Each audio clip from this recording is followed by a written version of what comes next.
How to create temporary Gmail. In this video, I'll show you guys how you can easily create temporary email accounts.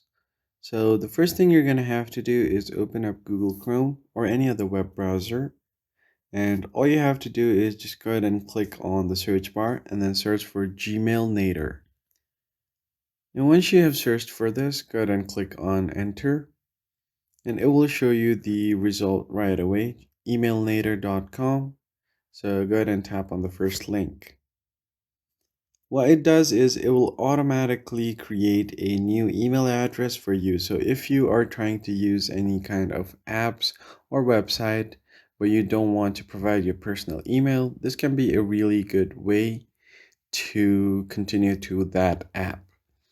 So it will automatically generate a new email address for you. So what you would want to do here is turn off the domain, turn off the plus Gmail, and then turn off Google Mail. Just keep on the .gmail option.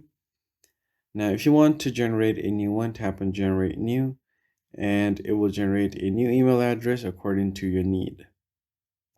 Now you can just long press on the email address, select all the way to the front, and then tap on copy. So you can copy and then paste it wherever you need it to be. That's pretty much it, guys. I hope this tutorial was helpful. I'll catch you guys on the next one.